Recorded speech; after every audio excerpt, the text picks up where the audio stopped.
Alright guys, let's go ahead and see how to go ahead and export a particular virtual machine in the OVA format. In the previous video, we saw how to import this MS Edge Windows 10 virtual machine that was in OVA format. We imported it into our system and did some configuration and then got it up and running. Now let's go ahead and export the Ubuntu virtual machine so that you're aware how it was done by the Microsoft team, right? And trust me, it's a very simple process. So let's begin.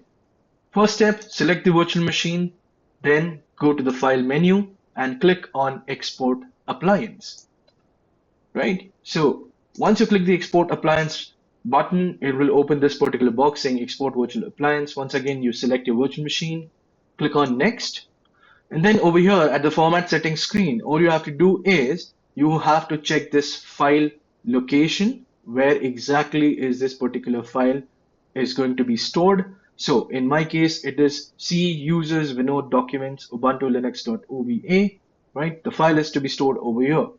All you have to do is go ahead and click on next, right? And this is the various appliance settings. If you wish to add some product information, something that you wish, as of now it is not needed, but if you have something to be mentioned, you can mention it over here. All you have to do is just go ahead and double click and you'll be able to type in your inputs. We don't need anything as such. Anything and everything that we had done is perfectly fine. Simply go ahead and click on finish. The moment you click on finish, it will start preparing the virtual machine to be exported, and you can notice over here it says writing appliance. So basically it is exporting the appliance and creating the OVA file, right? So it will take some time. I'll come back once the export has been completed. Alright guys, once the export is complete, you will see the notification area is no more seen, and that means your file has been saved into the destination.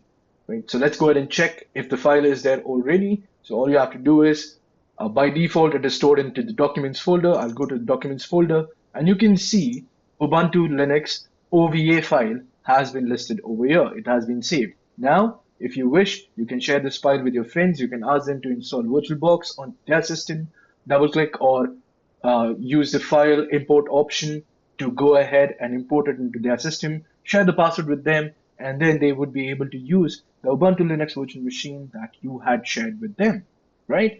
That would be all for this video. In this video, you saw how to export a virtual machine, and that's it. I'll see you in another one. Thank you, guys.